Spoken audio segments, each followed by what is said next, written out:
Législative 2026, les dessous de la participation du Parti Les Démocrates. Et les discussions se feront sur ce plateau avec Moïse. Bonjour, bienvenue sur ce plateau, analyste politique. Bonjour Carole, bonjour aux téléspectateurs et auditeurs du Diaspora FM. Alors bonjour Stéphane. Bonjour Carole, bonjour Moïse, bonjour chers téléspectateurs, téléspectatrices et auditeurs et auditrices de Diaspora FM. Enfin, le plus grand parti de l'opposition béninoise participe à une élection, enfin, je dirais tout simplement. Quelle est votre lecture de la participation du Parti Les Démocrates aux législatives prochaines? Merci Carole. Je pense que cette participation du parti LD à ces élections législatives, même si au début on en doutait un peu vu les précédents qu'il y a eu, pour un certain nombre de motifs, on se disait que est-ce qu'il n'y aurait pas d'autres problèmes qui allaient survenir, mais fort heureusement, la Sénat a rendu publique la liste des partis retenus et sur cette liste-là figure bien évidemment le parti Les Démocrates. Je pense déjà que c'est une grande note de satisfaction pour les militants de ce parti-là qui, entre-temps, à mon sens, se seraient retrouvés dans une forme de tristesse avec cette nouvelle-là, la joie.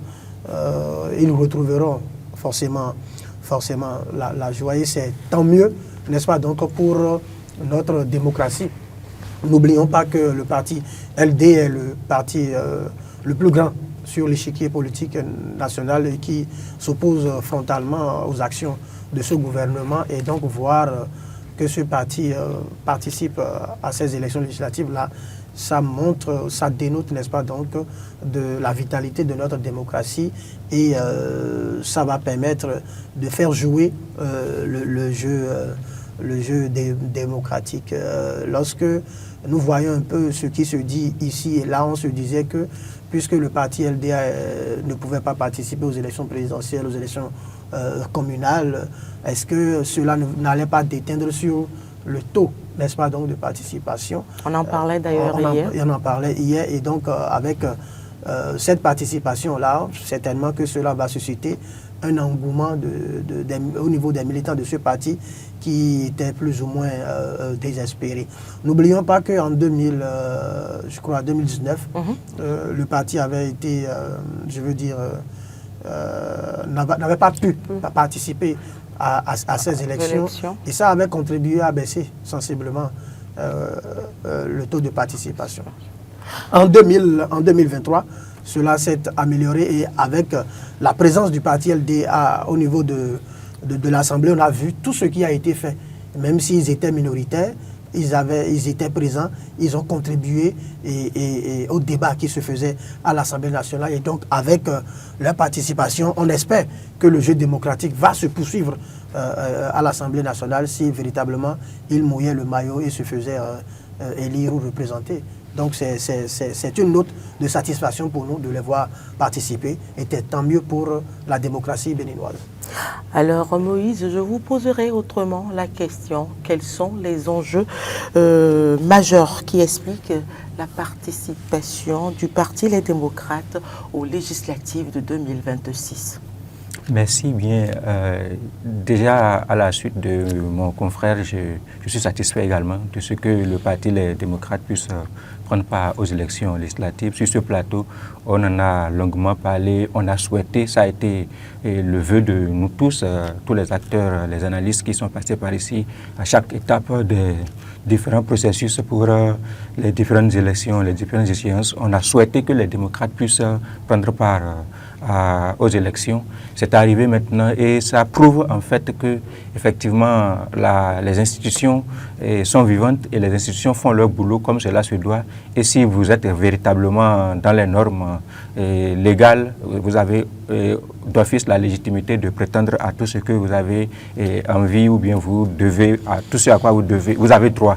Et donc, effectivement, les enjeux sont un peu plus relevés cette fois-ci que le plus grand parti politique de l'opposition, qui se réclame de l'opposition, est dans la balance, parce que pour la présidentielle, le parti n'est pas là. Pour les communales, le parti n'est pas également là. Mais il y a quand même une opposition qui est toujours dans la balance, sauf que, effectivement, au regard de la configuration politique actuelle aujourd'hui, c'est les démocrates qui représentent la force politique de l'opposition la plus représentée, notamment à l'Assemblée nationale, par exemple. Et donc, ça vient à confirmer un tout petit peu l'analyse de nos confrères de Matin Libre, qui ont fait ressortir que la participation du parti, les démocrates par exemple, va booster le taux de participation en général. Parce qu'en 2019, et mon confrère le rappelait tout à l'heure, quand tous les partis de l'opposition avaient été exclus et qu'il n'y avait que le Bloc républicain et l'Union progressiste, toute de la mouvance politique qui était en lice, il y avait seulement 22,99% de participation sur le plan national. Et en 2023, avec la participation du Parti Les Démocrates, le taux est monté à 38,66%. Et cette fois-ci, avec tout ce qui s'est passé en termes de remous, en termes de supputation, en termes de complaintes également, le jeu sur les émotions, les démocrates annoncent déjà, on a pu lire à la une dans les informations qui sont passées sur leur site web et leurs comptes sociaux, qu'il y aura une révolution électorale. C'est-à-dire que les militants, le parti espère que ces militants et le peuple puissent adhérer largement et massivement à leur cause en les choisissant, pour que s'ils ne peuvent pas être à la présidence et qu'ils ne peuvent pas être également dans les communes et les municipalités, qu'ils puissent au moins être à l'Assemblée nationale. Donc, comme vous êtes en train de le demander là, les enjeux, c'est surtout la participation d'abord et ensuite les 20%. C'est-à-dire que le parti puisse effectivement avoir les 20%. S'il y a révolution électorale, comme ils sont en train de l'annoncer et comme nous sommes en train de lire sur leur site web et leurs comptes sociaux, s'ils y parviennent, et le taux de participation, le seuil de 20% par circonscription électorale, ils vont pouvoir valablement l'atteindre. C'est vrai qu'on a supposé, tous les acteurs, y compris eux-mêmes d'ailleurs, avaient supposé que c'était impossible.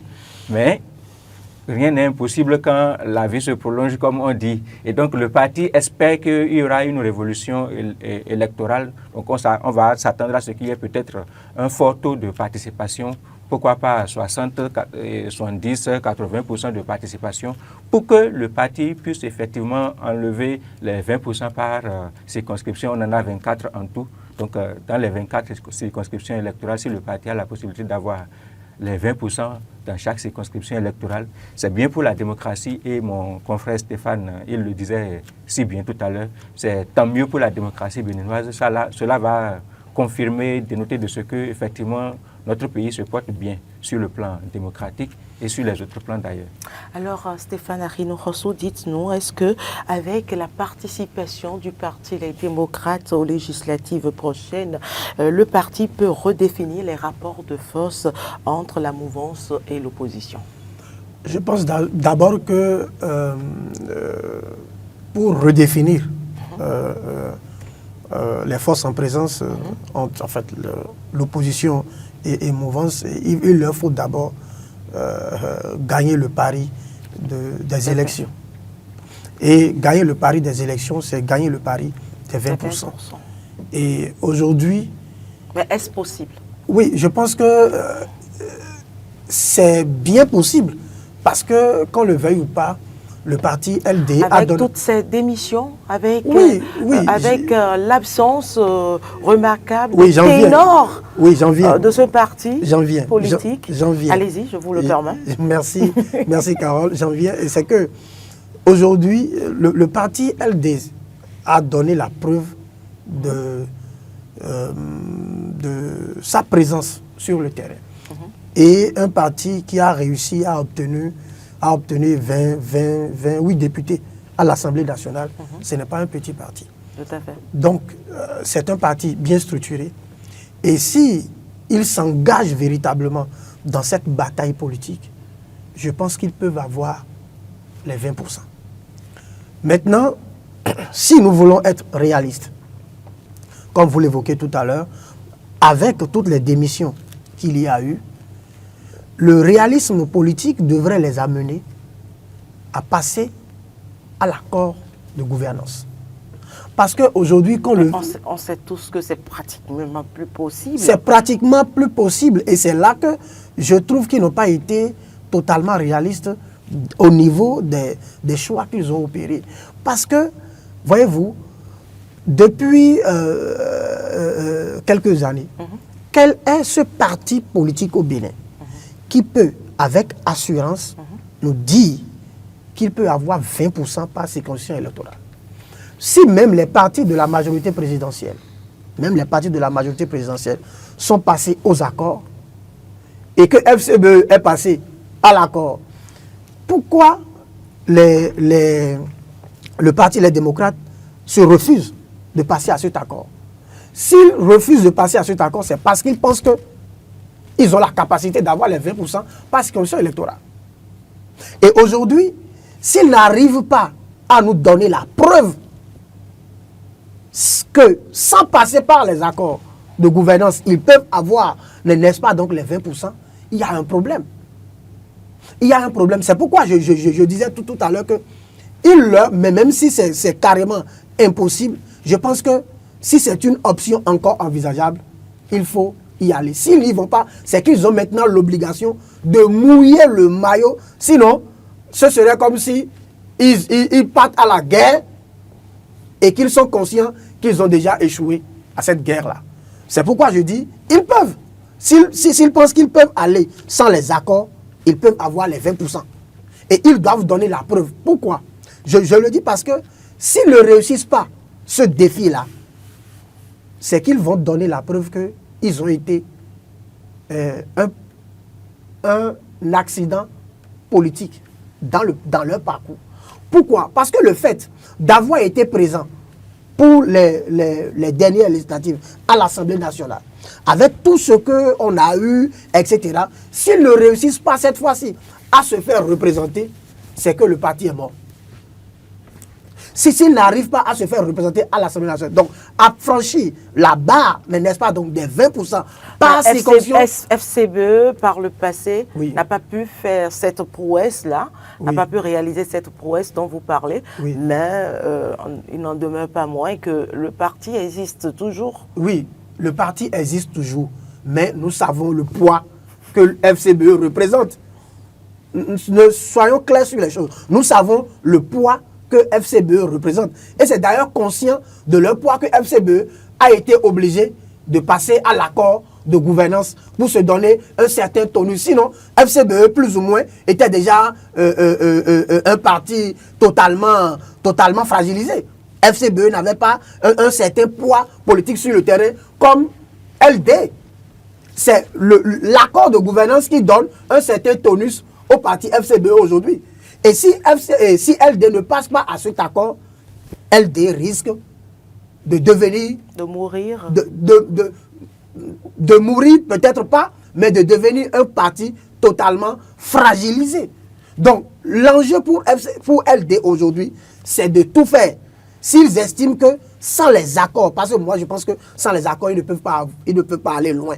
Mais s'ils refusent de le faire, c'est qu'ils pensent, et je le pense peut-être aussi, qu'ils peuvent avoir les 20% par ces commissions électorales. Parce que, voyez-vous, quand ils voulaient désigner leur duo candidat, vous voyez toute la ferveur qu'il y avait autour. Donc on peut se dire que LD, qu'on le veuille ou pas, jouit d'une certaine popularité sur le terrain, a une certaine teneur politique, n'est-ce pas, donc, sur le terrain. Donc, est-ce le cas jusqu'à ce jour, avec ces démissions un peu partout dans toutes les localités du Bénin, les démissions, avec l'absence de quelques ténors dont nous avons parlé également sur ce plateau? Ce ne sont pas les ténors qui font les partis, ce sont les militants qui font les partis. Pas parce que j'estime que ce sont forcément, mais ce sont les leaders qui conduisent les militants. Justement, si les ténors ne sont plus là et que les militants ont des convictions pour ce parti, les militants vont rester. même si les ténors quittent. Parce que les militants peuvent penser que les ténors les ont trahis et rester dans le parti. Donc le départ des ténors ne signifie pas ipso facto le départ des militants. Parce que les militants aussi apprécient. Voyez-vous, toute la désapprobation que ces militants-là ont exprimé lorsqu'il y a eu certains événements. Donc ceux-là qui ne sont pas d'accord avec certains départs, avec certains agissements, ne vont pas pour autant quitter le parti parce que ceux-là sont partis. Non, ils vont rester. Je veux même dire que le fait que le parti Les Démocrates ait subi un certain nombre de choses devrait même contribuer si les militants... Il faut le dire, un éclatement. Allez-y. Si les militants étaient vraiment conscients et engagés, ce que le parti LD a vécu devrait même être pour eux une source de motivation et de dire nous allons tout faire pour faire gagner, n'est-ce pas, donc, notre parti. Donc, c'est même une source de motivation. Après, si ce n'est pas le cas, ça veut dire que même entre les militants et le parti, il y a un jeu qu'on ne comprend pas. Parce que vous ne pouvez pas laisser votre parti si vous savez que votre parti est en danger. Donc, je trouve qu'aujourd'hui, le parti, les démocrates, s'ils ont la chance d'être retenus pour participer à ces élections, ils doivent donner véritablement la preuve qu'ils demeurent la première force de l'opposition en ayant ou en obtenant 20% par circonscription électorale. Et je pense que s'ils sont vraiment engagés, s'ils sont vraiment structurés, s'ils sont déterminés, si le noyau qui reste ne se contente pas de se livrer encore à d'autres conflits internes, je pense qu'ils peuvent relever ce défi-là, même si sur papier, on peut dire que ce n'est pas une bataille déjà gagnée d'avance. Alors Moïse, c'est vrai, j'ai passé du temps avec Stéphane. Dites-moi, est-ce qu'avec cette participation, le parti LD peut redéfinir le rapport de force de force sur l'échiquier politique? Bien évidemment, il ne faut pas véritablement penser que ça va être une mince affaire pour les autres formations politiques. Il faut que ce soit clair. C'était déjà trop facile pour elle, comme en parlant de formation politique, pour la présidentielle, pour les communales. D'où la plus importante force de l'opposition est absente. Mais cette fois-ci que les démocrates sont dans la balance, effectivement, il faudra compter avec eux parce que c'est une force politique, qu'on le veuille ou non, et c'est 28 députés à l'Assemblée nationale. Et il faut le remarquer, ce n'est pas seulement le parti LD qui s'ajoute aux deux formations politiques de la mouvance. Voilà, j'en viens justement. Voilà. Donc, je disais tout à l'heure que les LD sont une véritable force. C'est minimum 28 députés à l'Assemblée nationale. Ce n'est pas rien. Et il faut constater également que c'est 5 partis qui sont en liste cette fois-ci. Et contrairement aux autres fois où le nombre est véritablement limité à 2, bon, disons 3 pour la présidentielle et 3 pour les communales. Cette fois-ci, c'est 5 partis politiques qui vont se disputer le terrain. Et c'est surtout des élections pour les législatives, c'est les élections de proximité. Les barons, les leaders qui sont partis là, et c'est sur ce point que je ne suis pas d'accord avec Stéphane, les barons qui sont partis, ils ne vont pas partir forcément sans un certain nombre de militants, qu'on le veuille ou non. C'est-à-dire que les militants soient véritablement convaincus, que les militants soient entièrement acquis à la cause de la formation politique. Il faut quand même constater qu'il y a des barons qui sont partis, il y a des leaders qui sont partis, qui ne sont pas sur les listes pour les élections législatives, et ça ne va pas manquer de laisser de plumes. Vous voyez ce qu'on a constaté, je pense, au cours du week-end, où un des vice-présidents, pas des moindres, en la personne de M. Akossi, par exemple, déclare encore son choix ou bien sa volonté de soutenir sa flamme pour le duo Wadaï et Talata, par exemple. Tout ça ne permet pas en réalité à rassurer les militants et à guider les militants vers un objectif ultime commun. Ça émiette, ça divise, ça ne permet pas en fait de maintenir une certaine sérénité. En plus des départs qui ont déjà été observés, que ce soit dans Cotonou et ailleurs, avec les Godonou, par exemple, qui sont partis. Ce ne sont pas des moindres, ces acteurs-là. Les Naoum, entre autres, c'est quand même des poids politiques. Et quand ces poids politiques sont partis, là, ils sont partis forcément avec une partie des militants. Donc ça va déteindre forcément sur la performance du parti. Et effectivement, le peuple observe. Les militants également observent. Le souhait, et je pense que c'est le souhait de la formation politique, bien sûr, c'est que le reste des militants, le reste des acteurs qui sont à l'intérieur puissent être soudés et ne pas encore laisser quelques militants partir. Ce qu'ils ne peuvent pas redouter parce qu'il y a Moël Bénin et FCBE qui, en dehors des autres mastodontes BR et UPR qui sont dans la balance et qui vont glaner également dans l'électorat. Donc, ils seront sur le même terrain.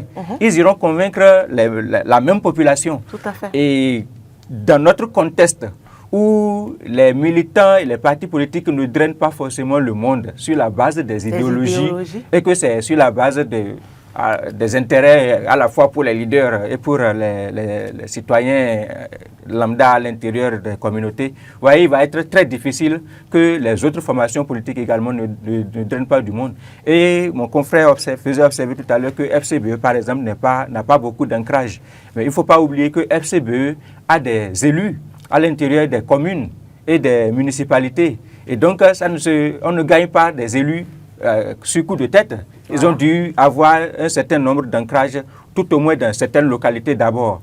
Et il faut constater également que cette formation politique n'est pas au Parlement, comme Moël Bénin par exemple. Et donc on peut supposer que s'ils sont parvenus à convaincre la Sénat par exemple pour prendre part aux élections législatives, c'est qu'ils ont eu à faire un travail de terrain qui leur a permis de mobiliser, ne serait-ce que les documents d'abord par rapport aux candidats, de mobiliser les candidats et d'avoir les dossiers à présenter au nom de ces candidats-là pour pouvoir valider leur présence aux élections législatives. Donc, eux aussi, ils ont des militants qu'ils vont disputer forcément sur le terrain avec les démocrates.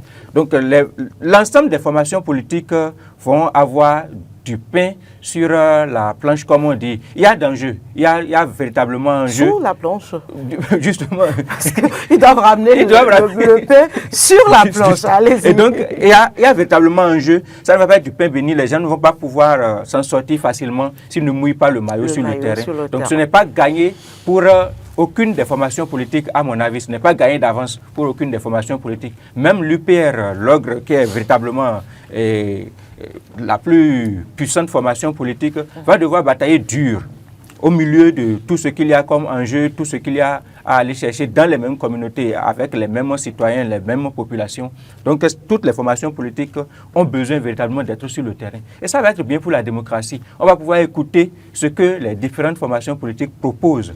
Quels sont les projets, quelles sont les idées, qu'est-ce qu'ils ont envie d'aller faire à l'Assemblée nationale sur la prochaine mandature. Et ça va offrir beaucoup de possibilités de choix aux citoyens. Et je pense que avec le concours des émissions comme la nôtre, nos débats, etc., nous allons peut-être aider également les citoyens à avoir beaucoup plus une certaine facilité de lecture, de compréhension des enjeux pour pouvoir faire également des choix éclairés. Donc c'est bien pour notre démocratie, c'est vital et le souhait, c'est que les acteurs effectivement puissent être conséquents et surtout œuvrer pour la paix. Parce que comme le défi et les enjeux seront beaucoup plus relevés, il faut veiller à ce que ça ne déborde pas dans les passions qu'on ne saurait contrôler, qu'on ne saurait contenir. Je reste avec vous, Moïse. Dites-nous, quelles sont les stratégies que le parti doit mettre aujourd'hui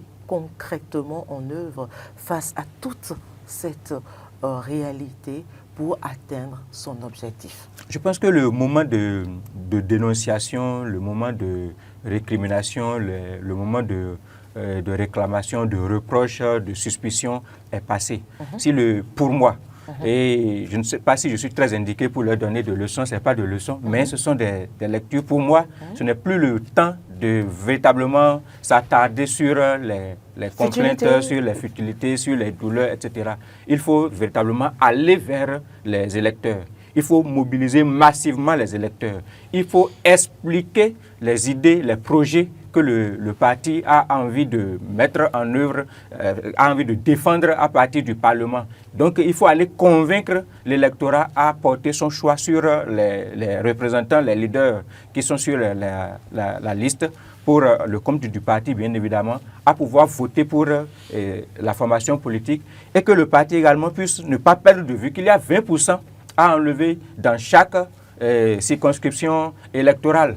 Et donc cela doit guider en réalité le choix des arguments, le choix des idées et surtout faire en sorte que les citoyens puissent avoir de la facilité à se décider avec eux. Il ne faut pas être dans les ambiguïtés. Il faut être souple. Et le choix des mots, on le disait tout à l'heure, c'est le Bénin maintenant, en réalité, c'est le Bénin maintenant qui est la chose la plus importante, par-dessus tout. Et donc, en ce moment-là, les citoyens sont en train de s'attendre à ce que quand les leaders vont arriver, que les leaders puissent arriver avec des messages qui vont leur permettre de se voir dans 5 ans, dans 7 ans, dans 10 ans, dans plus. Et donc, pour moi, la formation politique doit surtout revoir son discours, le discours public, revoir également sa capacité à aller à l'intérieur des communautés, à ne pas rester seulement sur les réseaux sociaux et dans la presse. Les conférences de presse interminables, les communiqués, voilà. Pour moi, c'est à l'intérieur des communautés qu'il faut faire le travail. Et ce n'est pas seulement le parti, les démocrates, c'est l'ensemble des formations politiques en lice. Donc il faut aller vers l'électorat, il faut faire des propositions concrètes. Donc il faut avoir des arguments qui vont pouvoir convaincre les citoyens à dire attention, ce que cette formation politique met en avant là, ce que cette formation politique propose, moi j'adhère, bien nous on adhère à cela et pour cela nous allons faire notre choix en conséquence. Stéphane, dites-moi, une question me vient. Est-ce que cette participation du Parti Les Démocrates peut avoir un impact sur les tensions au sein du parti? Oui, avant de répondre à votre question, Carole, je veux dire deux petites choses. Allez-y. La première chose, c'est que Moïse le relevait tout à l'heure. Les élections législatives sont ouvertes. Ouais. Le jeu est ouvert. Il n'y a pas à dire qu'il y a un parti qui a déjà gagné d'avance. Non, ce n'est pas possible. C'est vrai que sur papier, il y a des partis qui sont considérés comme des partis qui sont en pole position, comme l'UPR, le BR et puis FCBE, et puis LD qui semble être fragilisé compte tenu d'un certain nombre d'éléments. Deuxième chose, je pense qu'il ne faut pas qu'on minimise la participation du peuple, parce que qu'on le veuille ou pas, quel qu'en soit ce qui se fait, c'est le peuple qui décide. Et le pouvoir est encore dans la main du peuple. Voyez-vous, lorsque le président Patrice Talon venait au pouvoir en 2016, je crois, en 2016, personne, il n'était pas un homme politique très connu sur le terrain. Mais dès qu'il est venu, vous voyez, toute la ferveur populaire, et c'est ça qu'il a porté, n'est-ce pas, donc, au pouvoir. Quand il venait, regardez toutes les formations politiques qui étaient qui supportaient la candidature de Zissou à l'époque. Personne ne pouvait présager que le président Patrice Talon allait gagner ces élections. Parce que l'ancien président avait le pouvoir en main, il avait un candidat et il avait toutes les formations politiques autour de lui à l'époque. Et pourtant, le président Patrice Talon a réussi à prendre le pouvoir grâce à la ferveur populaire. Et donc, je pense que le pouvoir appartient encore au peuple. C'est pourquoi je disais tout à l'heure que si ces militants-là du parti LD sont vraiment engagés dans leur lutte pour la survie, n'est-ce pas, donc de leur parti, encore que les démissions dont parlait Moïse tout à l'heure, quand on prend Naoum, quand on prend Sodjinou, quand on prend, en tout cas les députés démissionnaires là, quand on les prend, vous voyez, pour ces militants-là, ils sont en train de dire qu'ils ont trahi le parti. Et donc ça veut dire que dans leurs différentes circonscriptions électorales, en principe, la conséquence serait qu'ils perdent leurs électeurs dans ces circonscriptions électorales-là. Si on devrait suivre, n'est-ce pas, donc la logique. Parce que du coup, on va dire que si leurs militants disent qu'ils ont trahi leur parti, donc ça veut dire qu'ils n'auront plus, n'est-ce pas, donc le soutien de leur parti dans leur circonscription électorale. Du coup, ces militants-là vont rester attachés à leur parti. Donc la présence de ceux-là sur la liste des partis UPR et BR devient alors un problème pour ces formations politiques-là. Ça, c'est ma première lecture. Donc, je trouve que le parti LD peut être encore en pole position dans ces circonscriptions électorales. Tout dépend, n'est-ce pas, donc, de l'engagement de chacun de ces militants-là dans ces circonscriptions électorales. Donc, c'est pour dire que ce n'est pas une messe en fait, que ce soit pour UPR, que ce soit pour BR, que ce soit pour LD, le jeu est ouvert et tous les partis doivent batailler pour gagner la confiance des militants. Là où, moi, je trouve que le parti LD est fragilisé, c'est juste parce que il doit avoir 20% dans chaque circonscription électorale.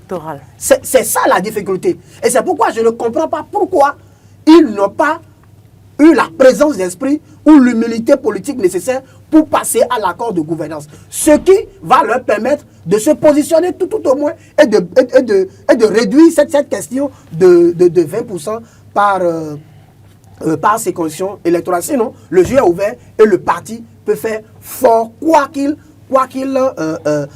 arrive. Maintenant, pour venir à ma question, à ta question qui était... quel impact la participation des démocrates peut-il avoir sur les crises au sein, ou les tensions, si vous voulez, au sein du parti? Aujourd'hui, en principe, je pense que le fait qu'ils aient maintenant la chance de participer aux élections devrait les amener à terre toute divergence interne. Et Moïse l'a suffisamment souligné tout à l'heure. Parce que si ils ne se mettent pas ensemble, ça va être pour eux encore un autre problème sur le terrain. Parce qu'aujourd'hui, le défi pour eux, c'est de confirmer qu'ils restent et demeurent la seule formation politique de l'opposition qui a encore, ou qui jouit encore de l'estime du peuple. Et pour y arriver, il va falloir qu'ils soient à l'interne organisés, structurés. Et les petits conflits qu'ils ont là, qu'ils essaient d'oublier. Et donc, je pense que le fait qu'ils aient été retenus doit être une source de motivation interne, où ils doivent maintenant se mettre ensemble pour gagner, n'est-ce pas, donc le pari de ces élections-là. Parce que s'ils ne le font pas, je crains que, comme je le disais tout à l'heure, ils vont crier, mais après, ils vont se retrouver encore totalement fragilisés. Leur image n'est pas déjà une image assez reluisante et ils doivent saisir cette opportunité-là pour donner la preuve qu'ils sont maintenant ensemble pour réussir. Parce que ce qui est passé pour moi est passé. Ils ne peuvent plus pleurer sur le lait renversé. On sait déjà ce qui s'est passé. Maintenant, il faut passer maintenant à l'action. Être sur le terrain, ce n'est pas la peine, et j'ai été vraiment content que Moïse l'ait souligné, ce n'est pas la peine de tout le temps faire des conférences de presse, venir et saisir les réseaux sociaux pour se victimiser, pour venir pleurnicher. Là n'est pas le problème. Le problème maintenant, c'est d'aller vers la population.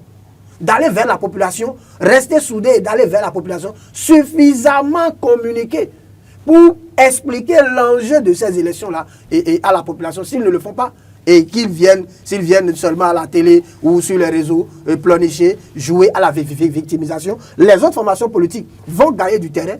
Ils étaient déjà en avance sur eux, ils vont encore gagner le terrain et le parti LD se trouvera totalement, n'est-ce pas, donc fragilisé et dépossédé de toute forme de popularité et va perdre sa crédibilité de première formation politique. Et l'autre chose qu'on ne dit pas, qu'on ne vienne pas dire après que le régime là est un régime qui refuse la contradiction. Pas parce que souvent c'est très facile. Si LD ne réussit pas à se faire représenter à l'Assemblée nationale, la critique serait encore facile et on va dire non, c'est le régime en place qui a tout fait pour qu'il ne soit pas représenté à l'Assemblée nationale. Or, ils ont toutes les chances maintenant de travailler sur le terrain pour aller se faire reconnaître. Est-ce que c'est le moment de travailler sur le terrain ou bien c'est un travail qui devait déjà être fait en amont? Oui, je pense que c'est pour eux maintenant le moment de faire le travail sur le terrain, parce qu'on a constaté que le travail ne se faisait pas sur le terrain et le travail ne se faisait pas à l'interne. Ils ont passé tout leur temps à crier, à parler, et on a cru que quelque chose se faisait vraiment. Mais lorsque les bonnes choses ont démarré, on a vu que c'était vraiment une coquille. Vous partagez Je ne veux pas dire vide, cette lecture mais on sentait que Stéphane. Ce n'était pas très bien à l'intérieur. Oui, bien.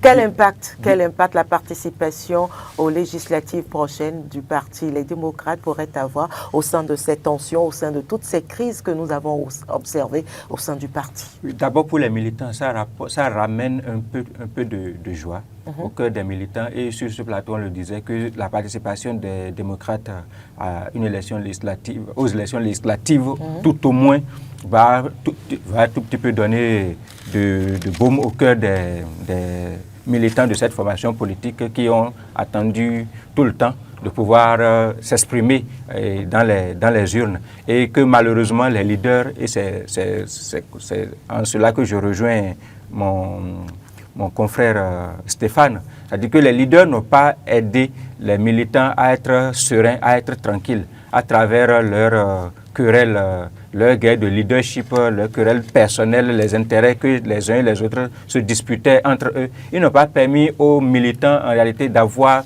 la joie, la possibilité de s'exprimer comme les autres militants des autres formations politiques.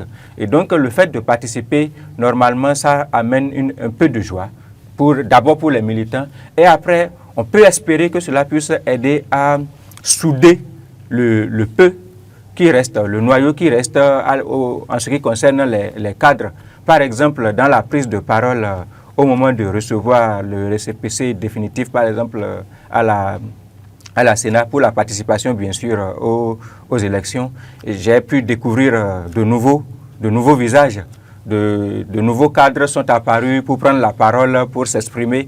Et c'était des visages qu'on n'avait pas l'habitude de voir devant pour parler au nom du parti. Et donc c'était une bonne chose. Ça veut dire que le parti est en train en réalité de se restructurer autour du peu, autour du noyau qui est resté, qui n'est pas parti. Et ça n'a pas été une bonne chose de voir les disputes, les mésententes, les désaccords, les départs dans les conditions et les circonstances que nous avons pu observer là. Et cette fois-ci, que le parti peut prendre part à une élection, une échéance majeure comme les législatives, normalement, ça va un tout petit peu permettre de resserrer un tout petit les rangs entre ceux qui restent. Et peut-être ça va déteindre sur les militants qui vont pouvoir avoir à choisir. C'est là l'analyse de mon confrère Stéphane peut-être trouve effectivement tout son sens en te disant, comme certains sont fâchés, ils ont quitté le parti politique, alors que nous, on les a suivis et que nous sommes gagnés par la confiance à travers ce que le parti politique porte comme idéal. Nous n'avons pas envie de les suivre, nous n'avons pas envie de porter ces coups-là à notre tour, à notre formation politique.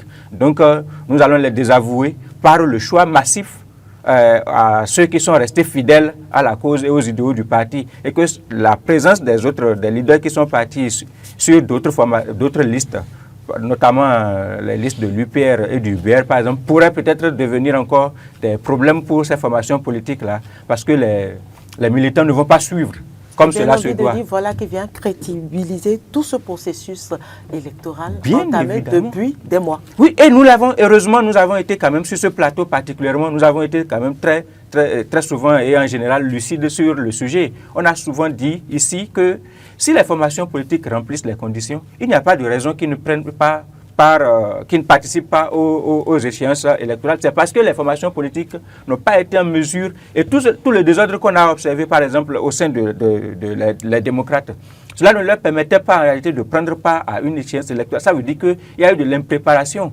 Et tout à l'heure, c'était osé de la part de Stéphane de dire que le parti ne travaillait pas sur le terrain, mais c'est vrai. Si le parti travaillait effectivement sur le terrain, à quoi est-ce que c'est compliqué de mobiliser les dossiers et les pièces pour prendre part aux élections communales, par exemple? Encore que Stéphane n'avait pas les preuves de ses affirmations. Oui, non, alors nous allons justement aborder un autre sujet sur ce plateau. Soutien de Richard Boni Oru du duo Wadani-Tchalata. Choix logique ou résignation? Alors, je vous donne la parole. Stéphane. Oui, je voudrais, si vous le permettez, c'est Nous vrai. n'allons pas revenir. Je ne le permets pas. Nous abordons le second sujet. On va avancer. D'accord. On va avancer. Non, je veux dire que ce choix de Boni Oru, c'est de la désignation, non. Résignation. C'est de la résignation, du moins, excusez-moi. Donc c'est un choix logique selon vous. Je pense que c'est un choix logique. On ne va pas nous appuyer sur sa position pour nous dire que non, c'est parce que vraiment il n'a pas le choix, il a le dos au mur, etc. qu'il a pu. Non. Je crois que quand on voit effectivement toutes les raisons, n'est-ce pas, qu'il a évoquées, je pense que c'est quand même normal pour un homme politique de sa trempe, même si les circonstances sont ce qu'elles sont aujourd'hui. Il a donné déjà la preuve de son engagement aux côtés de la jeunesse. Il a déjà donné la preuve qu'il veut que le pouvoir politique soit, ou que l'État soit dirigé par un jeune, et dire qu'il soutient le candidat Romuald Wadayi, je pense que c'est en droite ligne de ses valeurs, en droite ligne de la démarche qu'il a toujours apporté. Et sa voix compte, qu'on le veuille ou pas. C'est quelqu'un qui, pour ses actions, jouit d'une certaine estime auprès des populations de sa zone, de sa circonscription électorale. Donc il a quand même à apporter. Il s'est mis dans les rangs et il a trouvé la bonne raison pour se mettre dans les rangs. Ce n'est pas un prétexte. Il est vraiment résolument engagé derrière Romuald Wadayi. Alors, Moïse, la même question pour vous, mais je la poserai autrement. Est-ce que vous pensez que les contraintes judiciaires de Richard Boni Oru influencent-elles la crédibilité de son soutien? Et merci bien. La question est tellement bien posée. Et ça s'apparente également à ce que dans la rue, on va appeler question piège. Mais non, je pense que il faut peut-être suivre le personnage. Et pour suivre le personnage, il faut remonter un tout petit peu dans le parcours ce qu'il a affiché sur le plan public. Dans un premier temps, il a été farouchement contre la gouvernance du président Patrice Talon. Dans un premier temps. Et nous l'avons observé au moment où il était au Canada, puisque c'est là-bas qu'il travaillait, etc. Les prises de position sur les réseaux sociaux, etc. Et à un moment donné, il a créé le parti, le mouvement, le libéral. Et il a donné une interview à une chaîne concurrente, et que j'ai eu d'ailleurs, je l'ai écouté plusieurs fois. Et il avait déjà donné le ton de ce qu'il est en train de faire, de dire aujourd'hui à travers son communiqué ou bien son choix de soutenir la candidature Wadayi Talata. Parce que dans cette interview, il avait déjà montré qu'il est revenu un tout petit peu à la façon de faire du président Patrice Talon. Il a essayé de justifier un tout petit peu les choix du président Patrice Talon, de montrer qu'il comprend à présent pourquoi le président Patrice Talon a pu faire certains choix au détriment d'autres choix que lui-même il dénonçait par le passé. Il est rentré un peu trop tôt dans les rangs. Allez-y. Voilà, il avait déjà montré sa disponibilité d'esprit en fait à comprendre et à accepter certains choix de la gouvernance du président Patrice Talon. Donc aujourd'hui, on peut supposer, on peut estimer que c'est une conséquence logique de la posture qu'il avait déjà commencé par afficher avant même ces déboires judiciaires, et malheureusement par rapport à sa posture, à sa position actuelle. Et donc, je ne peux pas tabler d'office que ce n'est pas un choix logique. Donc, par contre, il faut quand même ne pas perdre de vue que sa position ne va pas empêcher certains détracteurs. Et comme on a commencé par le lire depuis hier que l'information est devenue publique, certains détracteurs font observer que non, que c'est parce qu'il a des déboires, ce sont les difficultés qu'il a avec la justice qui le forcent à faire ce choix. Et personnellement, je tiens quand même, je ne peux pas le défendre, je ne suis pas membre de son mouvement politique, mais je pense que les observateurs, les lecteurs et les citoyens, ils doivent avoir la possibilité de remonter un tout petit peu dans le passé pour faire la reconstitution qu'on vient de faire là. Même si dans un premier temps, on l'a vu sous une certaine posture, sa posture a évolué. Il a fait des choix et que les uns les autres peuvent encore aller réécouter par exemple ses prises de position. Au moment où il n'avait pas de pression, il n'était pas sous aucune forme de pression, il avait déjà commencé par montrer la disposition d'esprit. Et dans le communiqué, il affirme bien sûr le choix porté sur la jeunesse et que c'est ce que lui également il défendait. Pour lui, il était le moment était arrivé pour que les jeunes puissent aspirer, prétendre et prendre le pouvoir. Et il voit en la personne du candidat Romuald Wardani un jeune qui a de l'expérience, qui a été très proche de la gouvernance, donc de la chose, de la gestion de l'État. Et il se dit, avec ce bagage, avec ce background, avec cette expérience, il se dit qu'il peut valablement représenter les jeunes. Donc on suppose que c'est un choix véritablement éclairé, que c'est un choix véritablement lucide et que cela n'a de toutes les façons. Et choisir le candidat Wardani ne veut pas dire qu'on est en train de convaincre les magistrats ou bien les juges. Donc en réalité... Je reste avec vous, oui. Donc en réalité, il a fait son choix en toute conscience avec son groupe politique. Ils ont certainement analysé en interne, ils ont eu forcément des critères et les critères ont rejoint la posture, le candidat Wardani, le duo de candidat Wardani Talata. Et donc nous sommes en train de constater, comme tout le monde depuis hier... La dernière question avant de me retourner vers Stéphane, ce soutien a-t-il une valeur électorale? Ah oui, il faut compter avec. Il faut compter avec parce que ce qui fait qu'il faut davantage compter avec, c'est qu'il est parvenu, il ne faut pas perdre cela de vue, à mobiliser des délégués et à organiser un congrès pour la constitution d'une formation politique. Le mouvement libéral est devenu un parti politique, en réalité. Avant ces déboires judiciaires, avant toutes les difficultés, avant la difficulté dans laquelle il se retrouve, l'épreuve dans laquelle il se retrouve aujourd'hui, il a déjà montré sa capacité à mobiliser les compatriotes, à adhérer à une cause qu'il porte. Et donc, il ne faut pas minimiser son choix. Son choix pèse encore davantage que certains choix, que certaines postures de certains acteurs qui n'ont rien démontré en cette matière. N'oubliez pas sa position. Il était au départ à l'étranger. Et malgré qu'il soit à l'étranger, il était également au départ, dans un premier temps, il avait suffisamment montré un peu d'hostilité, sinon même suffisamment même d'hostilité au régime en place. Et c'est dans un tel milieu qu'il est quand même parvenu à convaincre les compatriotes, à mobiliser les délégués sur l'ensemble du territoire. Et il ne faut pas oublier également, pour ceux qui l'ont un peu suivi, il a fait une sorte de tournée. Il a été pratiquement dans toutes les régions, surtout les régions du septentrion. Il a été dans toutes les régions pour discuter avec les têtes couronnées, avec les femmes, dans les associations, dans les groupes, etc. Et donc, attention, ça vaut quelque chose. Si tout son groupe, si tout son état-major rejoint la danse, rejoint la balance et adhère à la cause de Wardani Talata, ça va apporter un plus. Et donc, les partis ou bien les candidats qui sont en face ont quelque chose à redouter. Et donc, effectivement, ce n'est pas rien. Ce n'est pas du tout rien. Stéphane, la même question pour vous. Est-ce que ce soutien de Richard Orou a-t-il une valeur électorale réelle? Évidemment, je disais tout à l'heure que Richard Boni Orou, c'est quand même quelqu'un qu'il ne faut pas négliger sur l'échiquier politique national.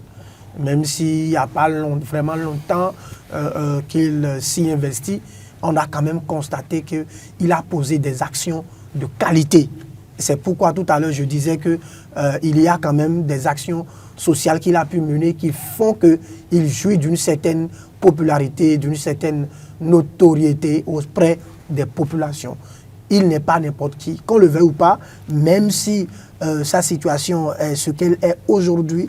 Richard Boni Oro, c'est quand même quelqu'un qui, comme Moïse le soulignait, est responsable d'un parti politique. Et on ne crée pas un parti politique dans sa chambre quand on n'a personne sur le terrain, quand on ne connaît personne politiquement sur le terrain. C'est quelqu'un qui a déjà réussi à avoir des ramifications dans toutes les communes, dans tous les arrondissements du Bénin.